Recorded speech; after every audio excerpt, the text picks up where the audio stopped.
I'm 11 years old and I'm from Long Island, New York. I have 2 questions today and I have put them in the form of a poem. Mr. Buffett, Mr. Munger, to get here we had to fly. I came to hear your thoughts if PetroChina was at an all-time high. My second regards a job that I know is just right for me. To be a seed candy taster, my sisters and I would work for free. Well, if you come up front, I'll put you to work. Boyshams was for my mom, and my father loves his stock. I have a future tasting chocolate. This weekend has really rocked. Thank you very much. And really, what is your view on PetroChina? If you come up at the break, Charlie and I will have taken all the pieces out of here that we like best, and you will get the rest. No. Charlie, do you have anything to add to that? She wants to know what you think about PetroChina.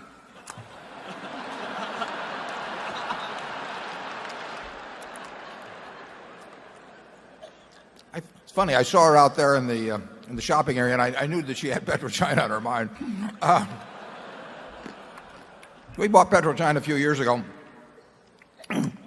again after reading the annual report.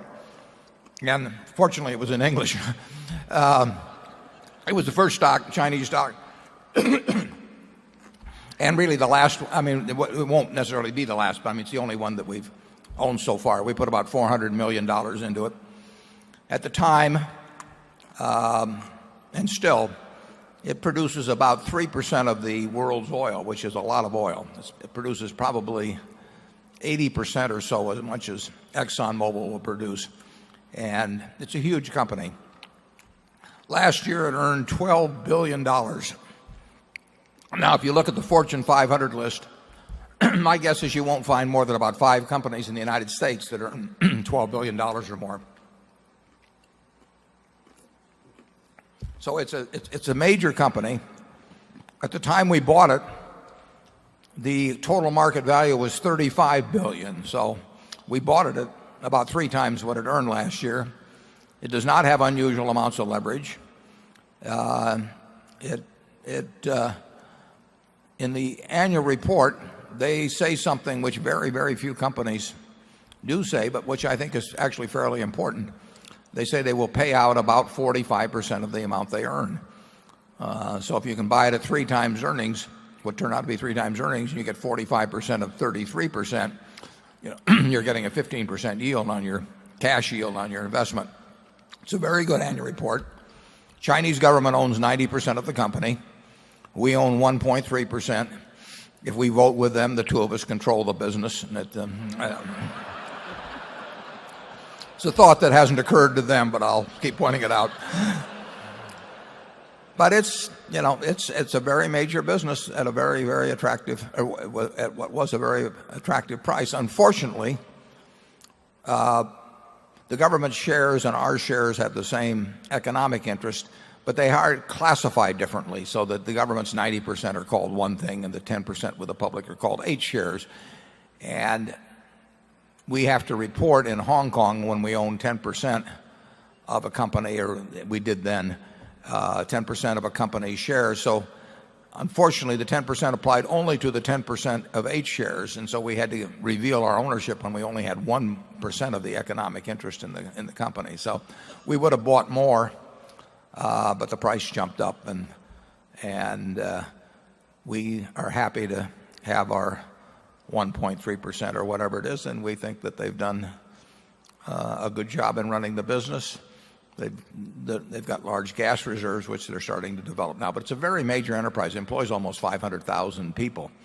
And the interesting thing was, a few years ago, relatively few people in the investment world probably even thought about the fact that PetroChina was over there and was a much larger business than most of the, well, just about any oil company in the world except for BP and ExxonMobil. Charlie, do you have any thoughts on it? Yeah, it would be nice if this sort of thing happened all the time, but that hasn't been true in recent years. But we never, I should emphasize, I mean, the annual report of PetroChina, which, like I say, it's easy to read, understandable. They declare their policies. Anybody could get it. You can read it.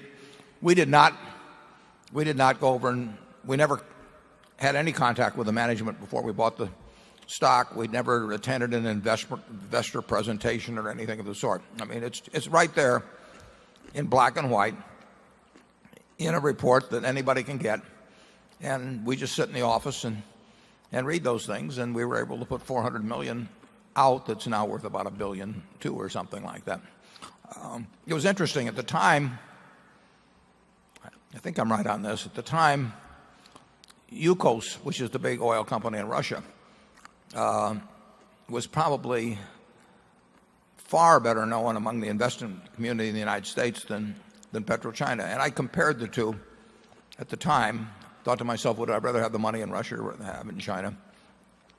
PetroChina, in my view, was far cheaper, and I felt that the economic climate was likely to be better in China. You know, would I have, if it had been selling at the same multiple as a U.S. domestic company, would I have regarded it as more attractive? No. I mean, there's some disadvantages always to being in a culture that you don't perfectly understand, or where tax laws can change, your ownership rules can change.